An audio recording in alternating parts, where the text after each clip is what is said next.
Mark 11. And when they came nigh to Jerusalem, unto Bethphage and Bethany, at the Mount of Olives, he sendeth forth two of his disciples, and saith unto them, Go your way into the village over against you. And as soon as ye be entered into it, ye shall find a colt tied, whereon never man sat. Loose him, and bring him.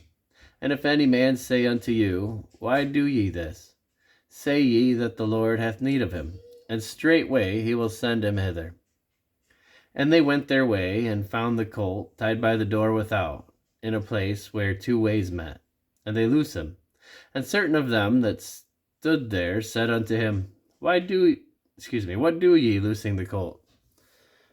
And they said unto them, even as Jesus had commanded, and they let them go. And they brought the colt to Jesus, and cast their garments on him, and he sat upon him. And many spread their garments in the way, and others cut down branches off the trees, and strewed them in the way. And they that went before, and they that followed, cried, saying, Hosanna, blessed is he that cometh in the name of the Lord. Blessed be the kingdom of our father David, that cometh in the name of the Lord. Hosanna in the highest. And Jesus entered into Jerusalem, and into the temple. And when he looked round about on all things, and now the eventide was come, he went out unto Bethany with the 12. And on the morrow, when they were come from Bethany, he was hungry. And seeing a fig tree afar off, having leaves, he came, if haply he might find anything thereon. And when he came to it, he found nothing but leaves, for the time of figs was not yet. And Jesus answered and said unto it, No man eat fruit of thee hereafter forever. And his disciples heard it. And they came to Jerusalem, and Jesus went into the temple, and began to cast out them that sold and bought in the temple, and overthrew the tables of the money changers, and the seats of them that sold doves.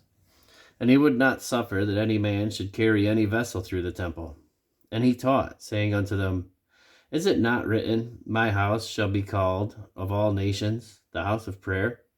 But ye have made it a den of thieves. And the scribes and chief priests heard it, and sought how they might destroy him, for they feared him, because all the people was astonished at his doctrine. And when he was come, he went out of the city. And in the morning, as they passed by, they saw the fig tree dried up from the roots. And Peter, calling to remembrance, saith unto him, Master, behold, the fig tree which thou cursedst is withered away. And Jesus answered, saying unto him, Have faith in God. For verily I say unto you, that whosoever shall say unto this mountain, Be thou removed, and be thou cast into the sea, and shall not doubt in his heart, but shall believe that those things which he saith shall come to pass, he shall have whatsoever he saith.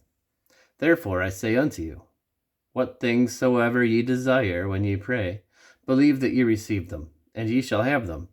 And when ye stand praying, forgive, if ye have aught against any, that your Father also which is in heaven may forgive you your trespasses.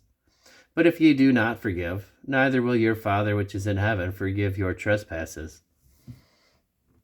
And they come again to Jerusalem, and as he was walking in the temple, there come to him the chief priests and the scribes and the elders, and say unto him, By what authority doest thou these things? And who gave thee this authority to do these things? And Jesus answered and said unto them, I will also ask you one question, and answer me, and I will tell you by what authority I do these things. The baptism of John, was it from heaven or of men? Answer me. And they reasoned with themselves, saying, If we shall say, From heaven, he will say, Why then did you not believe him? But if we shall say, Of men, they feared the people, for all men counted John that he was a prophet indeed. And they answered and said unto Jesus, We cannot tell. And Jesus answering saith unto them, Neither do I tell you by what authority I do these things.